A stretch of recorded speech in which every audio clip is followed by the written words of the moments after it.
The afterlife. Breaking the spells of false doctrines and teachings is the state called freedom.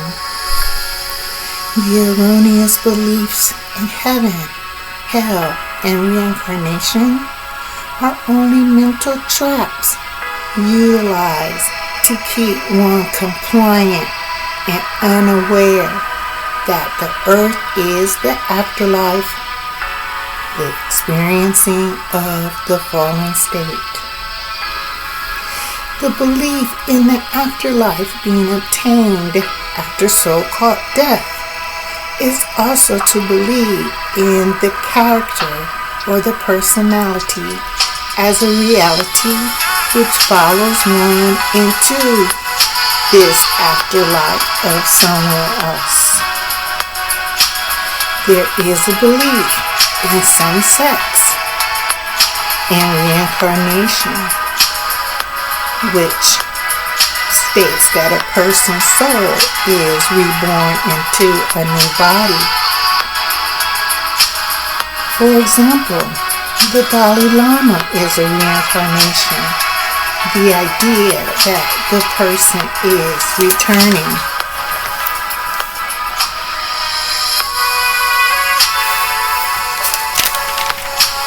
Is the returning prior personality. But if this is true, why would the child be raised into acceptance of their being the return of that personality? Where are the prior personalities considered ancestors and the like? And where does that continuity end? And how is there any certainty of this as to the truth of awakening to Buddhahood or enlightenment leads to Christ consciousness, the abode of soul, the only presence here, now. There can be no returning personality. Only the remembrance of truth within consciousness, now, in the present.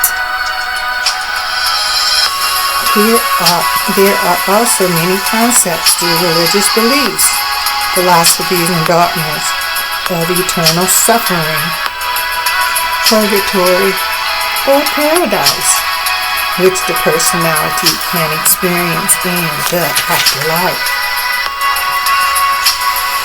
The earth is the lowest state or density of the subconscious.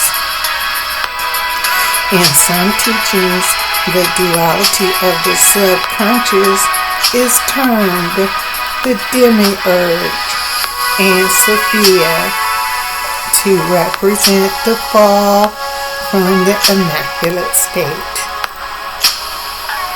The only value of the earth is its temporariness. The world ego or demiurge characterizes this illusion or simulation as the self-deception within the afterlife, the place where the unconscious accepts its separation from wisdom, Sophia, the immaculate state. In order for the world ego, the demiurge,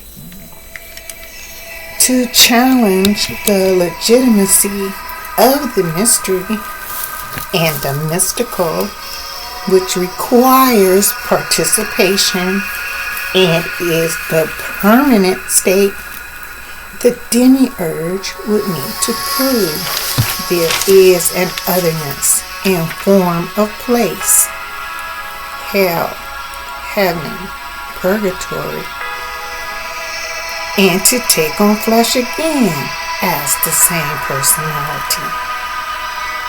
Even if one believes it will receive a new personality and a new birth, in order to challenge karma, how does that negate the purpose of one's existence now? The world ego, the demiurge's only purpose is actualization of the Christ consciousness, the abode of soul, the only presence now. The struggle for the world ego, the demiurge, is in its constant attempt to prove its reality.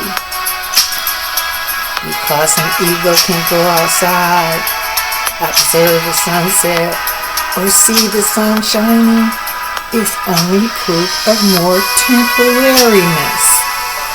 In every part of the earth, the afterlife, there are only 12 hours of sunlight each day.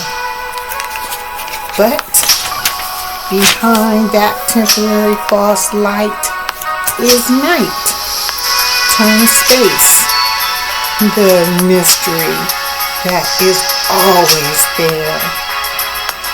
She is the power of that night or space, the unseen force, the mystery.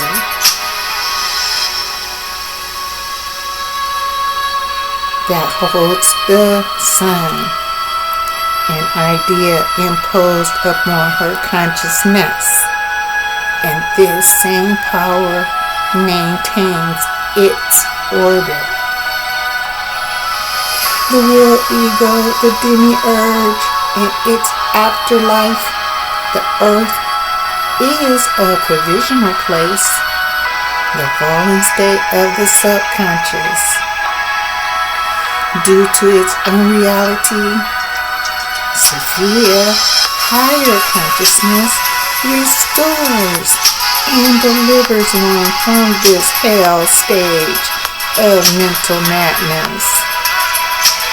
The world ego, as the demiurge, is unreality and a brief, momentary alternative that occurred due to being the fallen aspect of the immaculate state. Sophia, wisdom, who is the liberator. In this system, awakening is about leaving the afterlife, ascension, where the raising of one's subconscious, where the raising of subconscious is the concept of being raised from the dead, just like Lazarus. Subconscious is rebirth as the individual consciousness. Sophia, wisdom, the reflection of the Christ consciousness, the abode or pleroma of soul, the only presence, the now, here. One's personality then becomes regenerated within the new state of individual consciousness. Sophia, wisdom. What one had previously been experienced was by the mind, a construct caused by the subconscious or demiurge. Just as the movie Inception tries to explain, inception is the point at which the subconscious or demiurge begins its course or existence temporarily. Inception stresses the beginning of something, i.e., the immaculate state of the subconscious, Sophia, without implying cause, the fallen or demiurge from this immaculate state of purity. Inception explores the malleability of time, the untethering of reality and the depravity of the world ego, the demiurge, all while bridging the gap between unconscious to the Christ consciousness. The subconscious as the demiurge lowered its state to become unconscious, the stage of illusion toward the animal nature. Animal is the Latin word for anima, breath. Animal means having breath. Animal is a living organism that feeds on organic matter, typically having specialized sense organs and nervous systems which are able to respond rapidly to stimuli. The biological definition includes all members of the kingdom of Animalia. This is the stage where the world ego or demiurge operates under the guise of civilization. Animal husbandry, its legal definition. It could be considered the curse put upon Adam to till the earth. The world ego, the demiurge, will never comprehend the purity of higher consciousness. Sophia, wisdom, which makes her a mystery to it, because even the world ego's highest intellect is still only within an animalistic stage when compared to truth, for which there could never be a debate. Why would wisdom debate her shadow?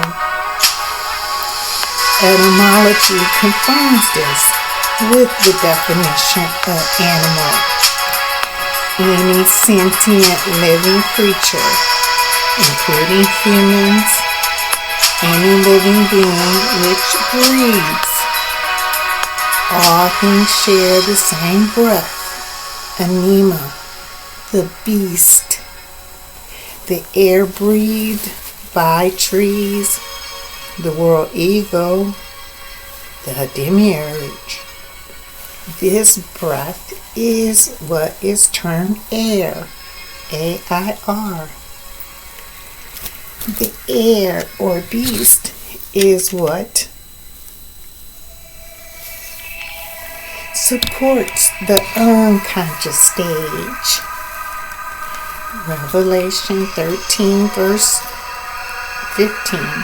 The second beast, anima, was given power to give breath to the image of the first beast, the world ego, the demiurge, so that the image could speak and allow all who refuse to worship the image, the world ego, the demiurge, to be killed. The beast, anima, is a sustainer of this afterlife system, the fallen state. Ecclesiastes chapter 3, verses 18 through 20. The scriptures known as from dust to dust. Verse 18. I said to myself, as for the sons of men, truth test them, so they may see for themselves they are but beasts. Verse 19. For the fates of both men and animals are the same. As one dies, so dies the other. They all have the same breath, anima. Man has no advantage over the animals, since everything is futile. Verse 20. All go to one place. all come from dust, earth, the afterlife, and all return to dust. There is no future place for the personality or the character. The Christ consciousness is the deliverer within the individual consciousness.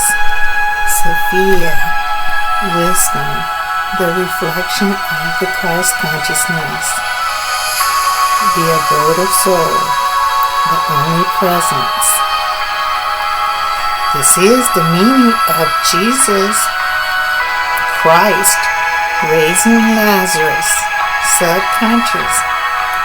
Lazarus means whom truth helps and refers to the part of subconscious, Sophia, wisdom, that is help.